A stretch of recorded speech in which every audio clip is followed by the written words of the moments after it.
اس پر بات چل رہی تھی کہ اس دفعہ مدارس کے حضرات اور دینی جماعتیں، مذہبی جماعتوں نے بہت بڑا کردار ادا کیا اور کر رہے ہیں الحمدللہ اس آفت سے نمٹنے کے لیے اور آفت زدہ علاقوں میں مصیبت زدہ لوگوں کی مدد کرنے کے لیے۔ البتہ اس میں نے عرض کیا تھا کہ انتظامی حوالے سے بہت اہتمام کی ضرورت ہے کہ انتظام و انصرام ٹھیک ہو اس کے میں نے پچھلی دفعہ بات ہو گئی تھی۔ دوسری چیز جس کا خیال رکھنا بہت زیادہ ضروری ہے وہ ہے اکاؤنٹس کا، اس کا حساب کتاب، جو سامان آ رہا ہے یا جو پیسے آ رہے ہیں اس کا صحیح طریقے سے اس کا اندراج کرنا، اس کا حساب کتاب رکھنا، اور جہاں تقسیم ہو رہا ہے اس کی نگرانی کرنا، مستحقین تک پہنچانا۔ اللہ تعالیٰ کے ہاں بری الذمہ ہونے کے لیے بھی یہ فرض ہے کہ ہم اپنے حساب کتاب کو صحیح رکھیں، اور لوگوں کے ہاں بھی جو لوگ اعتماد کر رہے ہیں، یہ ہمیشہ اعتماد نہیں ہوتا۔ لوگوں نے اس دفعہ بہت اعتماد کیا ہے علماء پہ، مدارس پہ، تو یہ اعتماد کو نقصان نہ پہنچے، اور اس کا بہت زیادہ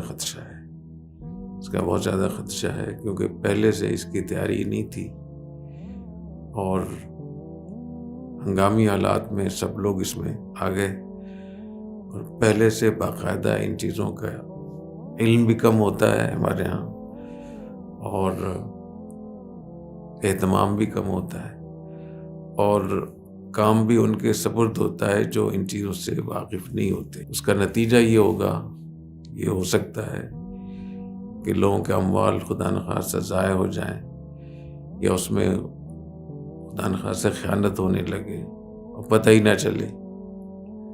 جب باقاعدہ اکاؤنٹس نہیں ہوتے، اس کا حساب کتاب نہیں ہوتا، تو اس میں اگر کوئی چیز ضائع ہو رہی ہے، گم ہو رہی ہے، یا اس میں خدا نخواستہ خیانت ہو رہی ہے، کرپشن ہو رہی ہے، پتہ کیسے چلے گا؟ تو اکاؤنٹس کو ٹھیک رکھنا یہ بہت ضروری ہے، خصوصاً اس زمانے میں اور بھی زیادہ اہتمام کرنا چاہیے جبکہ یہ سوشل میڈیا کا دور ہے۔ ہر چیز اس کی ویڈیو بنتی ہے، اس کی ریکارڈنگ ہوتی ہے، اور ہر آدمی وہ جب چاہے اس کو ڈال سکتا ہے، فساد بھی پھیلا سکتا ہے، نقصان بھی پہنچا سکتا ہے، غلط الزام بھی لگا سکتا ہے۔ بعض لوگ ایسے بھی ہیں جن کو یہ تکلیف ہو سکتی ہے کہ یہ کیوں کام کر رہے ہیں، تو کوئی جھوٹا الزام لگا کر اور سوشل میڈیا پہ ڈال دے۔ جس طریقے سے ویڈیوز میں جعل سازی ہوتی ہے، فوٹو شاپ ہوتا ہے، اس میں سب چیزیں لوگ استعمال کرتے ہیں ان چیزوں کو۔ تو یہ ضروری ہے کہ اپنے مالیات کو اور اپنے اکاؤنٹس کو ٹھیک رکھا جائے تاکہ مال ضائع بھی نہ ہو، کسی کو خیانت کرنے کا موقع بھی نہ ملے، اور کسی کو تہمت لگانے کا موقع بھی نہ ملے۔ اور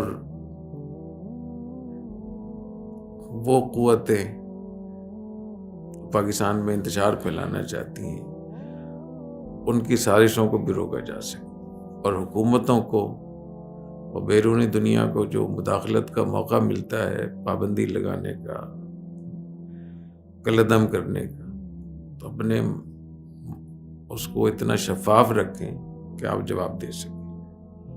تو یہ بہت ضروری ہے کہ اکاؤنٹس اور مالیات کا نظام بھی ٹھیک ہو۔ تیسرے نمبر پہ قانونی چیزوں کا خیال رکھیں کہ جو بھی آپ کام کر رہے ہیں وہ قانون کے دائرے میں رہ کر کریں، قانون سے ہٹ کر تو آپ کی ذمہ نہیں ہے۔ جب قانونی چیزوں کا آپ خیال رکھیں گے تو کوئی بھی ادارہ، کوئی بھی حکومت، کوئی بھی محکمہ آپ کو پریشان نہیں کر سکتا۔ اس میں کوئی بھی ایسا آدمی آ جاتا ہے اور فوری طور پہ پوچھتا ہے کہ آپ جو یہ کام کر رہے ہیں آپ کی منظوری ہے، اس کی رجسٹریشن ہے، یہ ادارہ منظور ہے؟ تو اس کا طریقہ یہ کہ ادارے منظور شدہ اداروں کے ذریعے کام کریں، خود اپنے ادارے کو منظور کروائیں۔ کبھی بھی مدرسہ یا مسجد یا کوئی بھی ایسا کام غیر قانونی جگہ پہ نہیں بنانا چاہیے، اس کی مکمل اس کی منظوریاں ہونی چاہیے، کاغذات مکمل ہونے چاہیے۔ جب قبضوں کی جگہ پہ مسجدیں بنتی ہیں، مدرسے بنتے ہیں، پھر اس کے اکاؤنٹس اور مالیات کو بھی نہیں رکھا جاتا، تو پھر نوٹس تو آئیں گے، پھر مختلف محکموں کی طرف سے پھر پریشانیاں تو آئیں گی۔ تو اس کی بجائے کہ آپ اپنے اکاؤنٹس کو ٹھیک کریں، اپنے قانونی چیزوں کو ٹھیک کریں، آپ ایک اور راستے پہ چل پڑتے ہیں کہ سازش ہو رہی ہے اسلام کے خلاف، اور یہ غلط۔ ہمیشہ اپنے گریبان میں پہلے جھانکنا چاہیے۔ تو جو دین دشمن قوتیں ہیں، اسلام دشمن قوتیں ہیں، وہ تو پاکستان کو نقصان پہنچانے کی ہر سطح بھی کوشش کرتی ہیں۔ تو ہمیں اس کا خیال رکھنا چاہیے کہ قانونی چیزوں کا خیال رکھنا چاہیے، اور ایسی ایمرجنسی میں اچانک کوئی ادارہ منظور کروانا مشکل ہوتا ہے، تو اس کا طریقہ یہ ہے کہ کسی بھی ایسے ادارے سے جو منظور شدہ ہو، اس کے ساتھ الحاق کر لینا چاہیے، ان سے بات چیت کر لینی چاہیے، ان سے ایک معاہدے پہ دستخط لے لینا چاہیے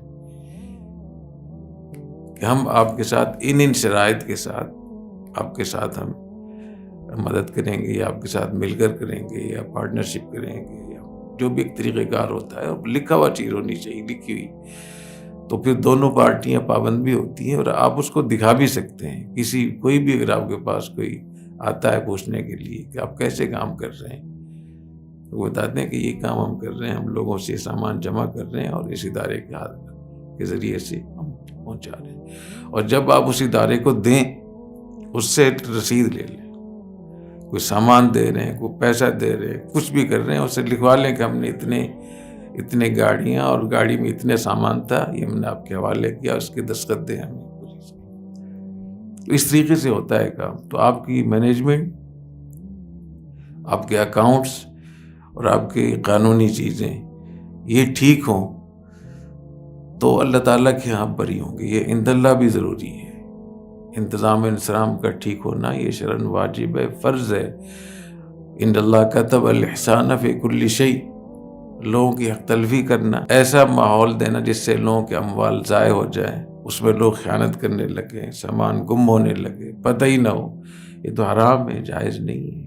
اسی طریقے سے جو وسائل آپ کو مل رہے ہیں، اگر آپ کا انتظام ٹھیک ہے تو انہی وسائل سے آپ ان لوگوں تک کی مدد کر سکتے ہیں، اور اگر آپ کا انتظام ٹھیک نہیں ہے تو مدد نہیں کر سکیں گے۔ علم میں اور معلومات میں تو فرق ہوتا ہے۔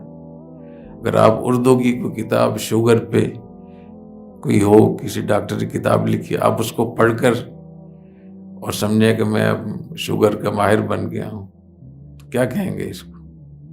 کیونکہ معلومات آپ نے اکٹھی کر لی، رد و یابس۔ ایسی کوئی اگر ایسل فتاویٰ پڑھ لے، بہیزیور پڑھ لے عام آدمی، تو وہ سے مفتی تو نہیں بن جائے گا نا۔ اس کے بعد دینی معلومات اس کو ہو رہی ہیں۔ تو معلومات اور علم وہی فرق ہوتا ہے جو ڈاکٹر میں اور عطائی ڈاکٹر میں فرق ہوتا ہے۔ تو باقاعدہ اس کا علم حاصل کرنا چاہیے، اور علم حاصل کرنے کے بعد آپ ہسپتال کھولیں، آپ کلینک کھولیں، لوگوں کا علاج کریں، کتنا ہوگا۔ اور اگر کتابیں پڑھ کے آپ ڈاکٹر بن جائیں، انجینئر بن جائیں، کتابیں کچھ مطالعہ کر کے آپ عالم اور مفتی اور اسکالر بن جائیں، وہ کتنا نقصان۔ بالکل اسی طریقے سے یہ حوادث کے حوالے سے جو انتظام و انصرام ہونا چاہیے، جو اس کا طریقہ کار ہونا چاہیے، یہ بھی علم ہے، اور اس علم کو حاصل کرنا چاہیے۔ تو اللہ تعالی ہمیں ہر چیز کا جو ضروری علم ہے اس کو حاصل کرنے کی توفیق عطا فرمائے۔ جیسے آپ لوگ پڑھتے ہیں نا فرض عین علم اور فرض کفایہ، تو فرض عین علم کس کو کہتے ہیں؟ کہ جو کام کر رہے ہیں آپ، اس کام کے فرائض کا علم فرض ہے، واجبات کا علم واجب۔ تو اتنے لاکھوں کروڑوں اربوں روپے لوگوں کے آ رہے ہیں، سامان آ رہا ہے، تو یہ تو بہت بڑا فرض ہے یہ۔ سبحانک اللہم و بحمدک، اشہد ان لا الہ الا انت، استغفرک و اتوب۔